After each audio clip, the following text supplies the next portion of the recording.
ناظرین، مرنے سے کچھ منٹ پہلے مردہ کچھ ایسی بات اپنے گھر والوں سے کہتا ہے جسے گھر والے نہیں سن پاتے۔ جیسے ہی انسان کا مرنے کا وقت ہوتا ہے، مرنے کے بالکل قریب ہوتا ہے، بس 2-4 منٹ اس کی روح نکلنے والی ہے، تو اس کے گھر والے انسان کو یہ محسوس ہونے لگتا ہے کہ میری روح اب نکلنے والی ہے۔ مرنے والے کی روح جب نکالی جاتی ہے تو سب سے پہلے پیروں کے ذریعے سے کھینچی جاتی ہے۔ حضرت الملک الموت اس کے سینے پر ہاتھ رکھتے ہیں، سب سے پہلے اس کی روح اس کے پیروں سے کھینچنا شروع کرتے ہیں۔ تو جب اس کے روح کھینچ جاتی ہے تو ایسے یہ محسوس ہونے لگتا ہے کہ میری روح پیروں کے اندر سے نکل رہی ہے اور میرے پیر بے جان ہونا شروع ہو گئے ہیں۔ تو اب وہ اپنے گھر والوں سے کچھ کہنا چاہ رہا ہے، لیکن اس کی زبان کو بند کر دیا گیا ہے، زبان پر تالا لگ گیا۔ اب اس کی زبان اس کے کنٹرول سے باہر ہو گئی۔ اب وہ کچھ کہنا چاہ رہا ہے، دیکھ رہا ہے، آنکھیں ایک جگہ پر ٹھہر گئی ہیں۔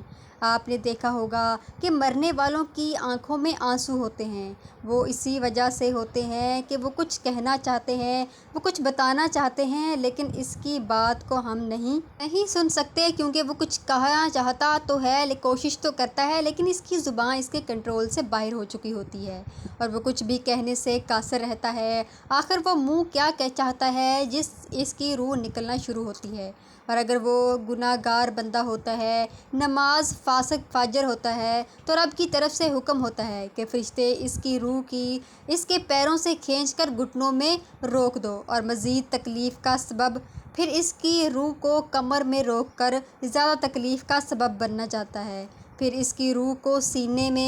میں روک دیا جاتا ہے۔ آپ صلی اللہ علیہ وسلم نے فرمایا، مرنے سے 2-3 منٹ پہلے مردے کو ایسی شدت کی پیاس لگتی ہے کہ اگر اس کو سمندر میں پہلا غوطہ لگا دیا جائے تو بھی اس کی پیاس نہیں بجھے گی۔ اس کے بعد گناہ گار بندے کی روح کو دماغ کے اندر روک دیا جاتا ہے، آخر میں اس کے دماغ سے نکال کر اس کے حلق کے اندر کھینچا جاتا ہے، تو اس مرنے والے کا منہ کھلا کا کھلا رہ جاتا ہے۔ آپ نے دیکھا ہوگا کہ مردے کی آنکھیں بھی کھلی رہ جاتی ہیں۔ کیوں کھلی رہ جاتی ہیں؟ کیونکہ وہ مرنے والا شخص اپنی روح کو نکالتا ہوا اپنی آنکھوں سے دیکھتا ہے، اور مرنے سے پہلے وہ جو باتیں کہنے کی کوشش کرتا ہے کہ جو مجھ سے بیت رہی ہے، جو مجھ پر گزر رہی ہے، یہ ایسی سختی ہے کہ اگر تم سارے لوگوں پر ڈال دی جائے تو تم سارے کے ساتھ لوگ ہلاک ہو جاؤ۔ اگر نیک بندہ ہوتا ہے، وہ کہنے کی کوشش کرتا ہے کہ ہر انسان کو موت کا ذائقہ چکھنا ہے،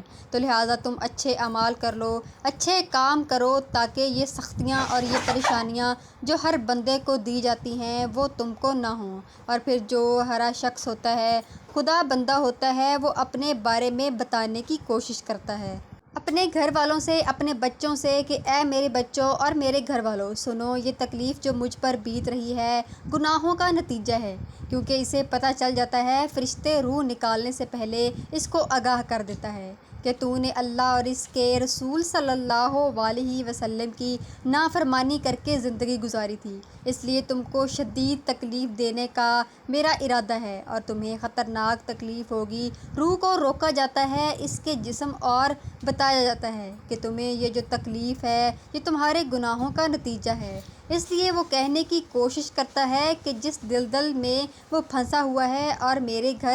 گھر والوں، تم اللہ کو ناراض کرنے والے کام مت کرنا، لیکن افسوس کہ اس مرنے والے شخص کی بات کو ہم اور آپ نہیں سن سکتے، تو پھر اس کی زندگی کی خاطر جو ختم ہونے والی ہے، اپنے اللہ کو کیوں ناراض کریں، اس کو بھول کر کیوں زندگی گزاریں؟ جس گھر والوں کی خاطر ہم مکاری کرتے ہیں، ان کا پیٹ پالنے کے لیے جھوٹ بولتے ہیں، وہی ہمیں ایک دن اس اندھیری کوٹھڑی میں ڈال جائیں گے، اور ان کو فرصت بھی نہ ہوگی کہ وہ ہماری قبر پر آ کر دعا کریں۔ ہمیں تا قیامت تک اسی قبر میں رہنا ہوگا، اسی خطرناک جگہ پر رہنا ہوگا، تو ہمیں چاہیے کہ ہم مرنے سے پہلے ہی اپنی موت کی تیاری کر لیں، اللہ کو راضی کر لیں۔ سمجھدار انسان وہی ہے جو اپنے تیاری کر لے موت کی مرنے سے پہلے ہی۔